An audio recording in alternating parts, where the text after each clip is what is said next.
Magandang tanghali mga kamugaway. So, mayroon po akong i-share sa inyo mga kamugaway sa tanghaling ito pagkat ako ay nagsimula ng mag-vlog mga kamugaway. So, i-share ko sa inyo yung aking karanasan mga kamugaway. Nung ako ay nag-taxi pa lamang. So, nung ako ay nag-taxi pa lamang mga kamugaway ay pangarap ko talaga na magkaroon ng sarili kong taxi mga kamugaway. Pero hindi pala yun ang panukala ng Panginoon sa akin mga kamugaway. Tuwing ako'y bumibiyahe, ako'y nanalangin mga kamugaway. Sabi ko sa Panginoon, Lord, makapag aral ang mga anak namin, kasi 4 yung mga anak namin mga kamugaway, at sila ay makapagtapos, magkasama-sama kami papuntang church at makakain kami ng 3 beses sa isang araw. Masaya na ako, Lord. So yun ang panalangin ko, at gayon din po yung pagbiyahe ko mga kamugaway. Pinapanalangin ko rin na ligtas ako sa panganib sa daan at sa mga masamang loob, sapagkat alam mo naman mga kamugaway na mahirap yung namamasada ka ng taxi na nandoon yung panganib sa daan. At ngayon pa man mga kamugaway ay sa kagustuhan ko na magkaroon ng sariling taxi ay kumuha ako ng taxi na hulugan mga kamugaway. So nag-down ako ng 20 mil, tapos mayroon pang 1 taon na prangkisa mga kamugaway. So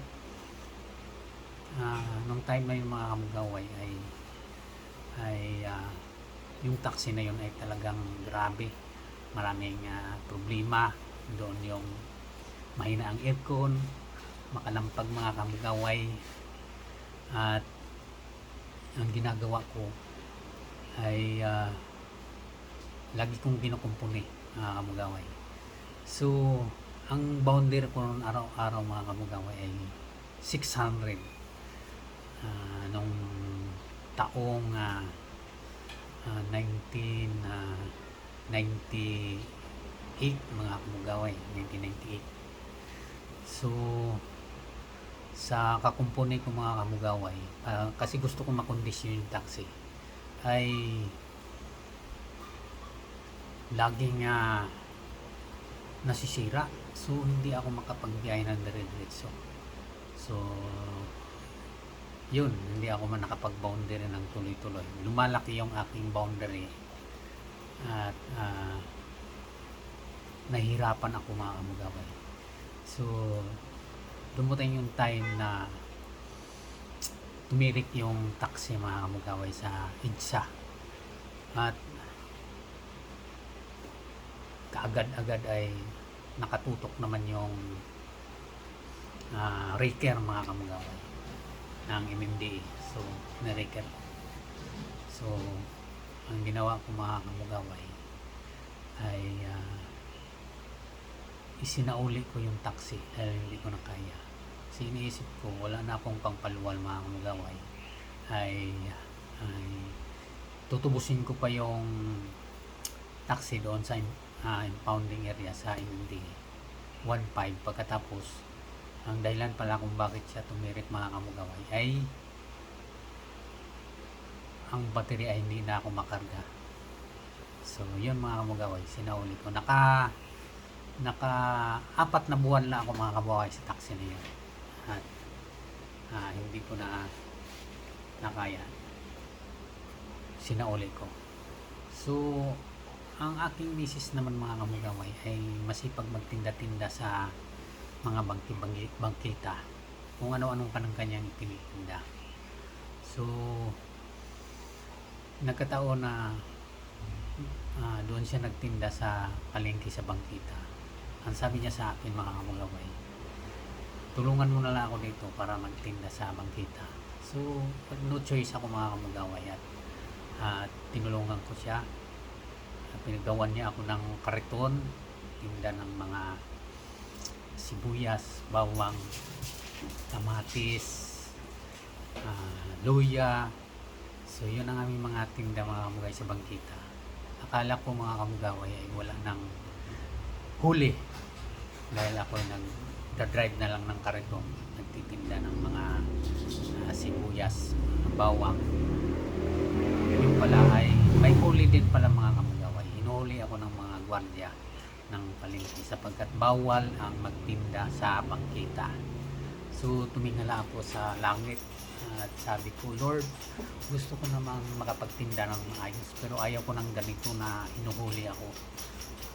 Kala ko sa taxi lang ako may huli pagka nakalabag ako ng batas trapiko.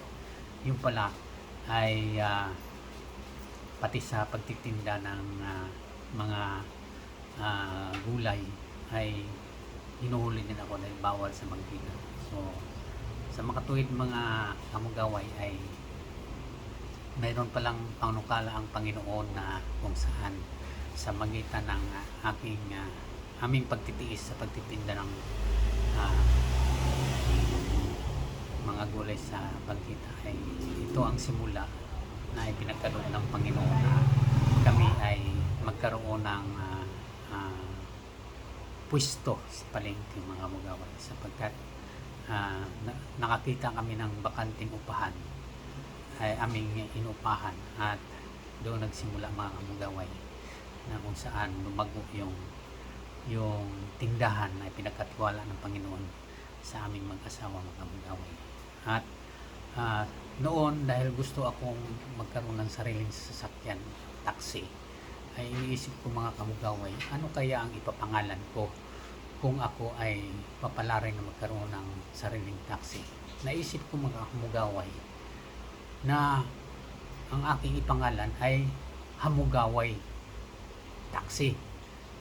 Ngayon pa man ay hindi pinala doon mga kamugaway, ay doon ko na lang inilagay ang pangalan yon mga kamugaway sa tindahan na pinagkatiwala ng Panginoon sa amin mga kamugaway. At dahil kailangan ng DTI, kumuha kami ng DTI at yun ang pinangalan namin Hamugaway.